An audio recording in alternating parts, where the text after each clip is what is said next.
कि आज हमने जब कार्यक्रम शुरू किया तो मन नहीं लग रहा है जिसे कार्यक्रम शुरू किया था, और अब वो हार्मोन पे आ गया है। तो दर्शकों को शायद ये लग रहा हो कि हार्मोन की इतनी बात क्यों हो रही है। तो दर्शकों को ये समझना होगा कि दरअसल ये हार्मोन्स ही मन नहीं लग रहा वाली बात के लिए जिम्मेदार होते हैं। अलग अलग हार्मोन्स ही आपके मूड स्विंग्स करते हैं, और इसीलिए हार्मोन्स का शरीर में बैलेंस होना बहुत ज़रूरी है। के लिए, सर्दी के लिए, गर्मी के लिए, सोने के लिए, जागने के लिए, खुशी के लिए, गम के लिए, गुस्सा के लिए, क्रोध के लिए, बोध के लिए, प्रेम के लिए, करुणा के लिए, जो कुछ हमारी जिंदगी में एक्टिविटीज हो रही है उसके पीछे कोई ना कोई केमिकल लोचा, अच्छा या बुरा, अच्छे हार्मोन से बुरे हार्मोन से अच्छे केमिकल, बुरे केमिकल, यही कारण है। और इसीलिए सारा हार्मोनल मामला जो है वो बैलेंस कैसे रखना है, आज स्वामी जी से हम जान रहे हैं। अच्छा स्वामी जी, देखिए PCOS में महिलाओं में इंसुलिन रेजिस्टेंस और एड्रोजन हार्मोन्स की अधिकता के साथ दिखाई देता है, जिससे irregular periods, acne, unwanted hair growth, वजन बढ़ने की भी परेशानी होती है।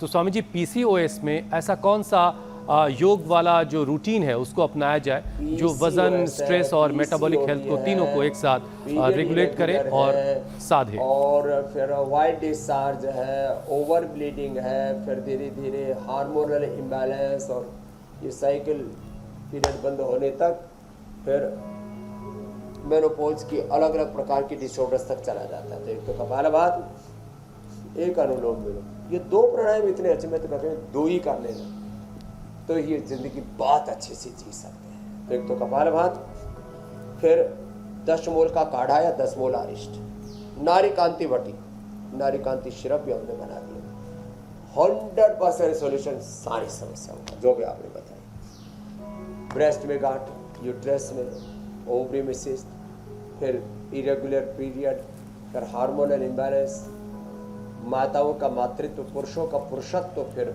दम तोड़ने लगता है। पुरुषों के लिए फिर यौवनामृत, यौवन को अश्वगंधा, शतावरी, सफेद मूसली, कोच, बीज, बराबी, अप्रतिम है। माताओं बहनों के लिए तो शतावरी चूर्ण ही पर्याप्त। माताओं बहनों का जीवन ना थोड़े से सहारे से ऐसे संवर जाता है।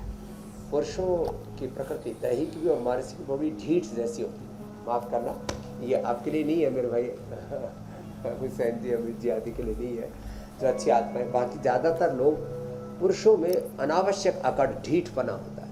माताओं बहनों को थोड़ा सा सहारा मिल जाए, योग का थोड़ा सा प्रेम मिल जाए, थोड़ी सी शाबाशी मिल जाए, थोड़ा सा उत्साह मिल जाए, बस जिंदगी पटरी पर आ जाती है। तो माताओं के लिए तो शतावरी चूर्ण पर्याप्त है। पुरुषों को मैंने कहा अश्वगंधा, शतावरी, सफेद मूसली, कोच, बीज, बला बीज, ऐसे। तो ये माताओं में ही नहीं, पुरुषों में भी। माताओं में हार्मोनल इम्बैलेंस, वो पीरियड का इरेगुलर होना, उससे पता लग जाता है महीने में। पुरुषों में भी होता है। पुरुषों को कोई महामारी जैसी चीज नहीं होती है, लेकिन वो हर दिन ऊंचे नीचे होते रहते हैं। माताएं बहनें तो उनका मूड ऑफ या ऑन आदि महीने में 3 से 5 दिन ही होता है। ये पुरुषों का हर समय उनका पीरियड चलता रहता है। ये मैं आपसे ये स्वामी जी पूछना चाह रही थी कि ये जो आपने ढीठपने की बात कही, तो ये ढीठपना, इसके लिए क्या कभी कोई रिसर्च हुई, इसके लिए कोई हार्मोन ढूंढा गया कि पुरुषों के अंदर ये ढीठपने वाला कौन सा हार्मोन होता है? दरअसल प्रकृति ने उनको दृढ़ता प्रदान की थी। वो दृढ़ता ढीठता में कब बदल जाती है यदि आदमी सजग ना हो तो। उनके भीतर प्रकृति ने शौर्य, वीरता, पराक्रम प्रदान किया है, लेकिन वो कठोरता में, वो नफरत में, घृणा में, हिंसा में, वायलेंस में कब बदल जाता है, और फिर कब आदमी जो है गालीबाज हो जाए, कब आदमी नशाबाज हो जाए, पत्थरबाज हो जाए, कब वो दंगाबाज हो जाए, दगाबाज हो जाए, ये मामला बड़ा गड़बड़ है। इसलिए इंसान को इंसान बनाना है तो योग हमें सच्चे पुरुषत्व से, पौरुष से, सच्चे मातृत्व से भी जोड़ता है, प्रेम करुणा वात्सल्य से जोड़ता है। हमारे भीतर दैवी भावों को, दैवी संपद को, अवयव सत्व संशुद्धि ज्ञान योग व्यवस्थिति, जो दैवी संपद, नवधा भक्ति, श्रवणम कीर्तनम विष्णु स्मरणम पाद सेवनम अर्चनम वंदनम दास्यम सख्यम आत्मवेदनम, सब प्रकार के देवत्व से, वीरत्व से, रामत्व से, कृष्णत्व से, शिवत्व से, शिवो हम लोग एकदम से चेंज हो गया। तो ये आज के बाद अब कोई ढीठ नहीं होगा। सब दृढ़ता तो रखेंगे अपने जीवन में, शौर्य वीरता पराक्रम तो रखेंगे, लेकिन क्रूर नहीं बनेंगे, शूरवीर बनेंगे। क्रूरता में और शूरता में, शूरवीरता में अंतर है।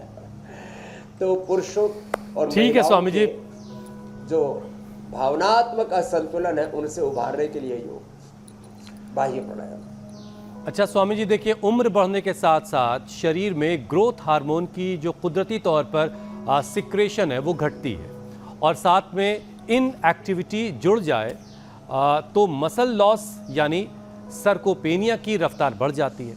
अब 40 से 50 की उम्र के बाद ऐसा कौन सा अभ्यास है जिसे ज़िंदगी में शामिल कर लिया जाए तो मसल और बोन स्ट्रेंथ जो है वो बनी रहे और ज़िंदगी के साथ चलती रहे?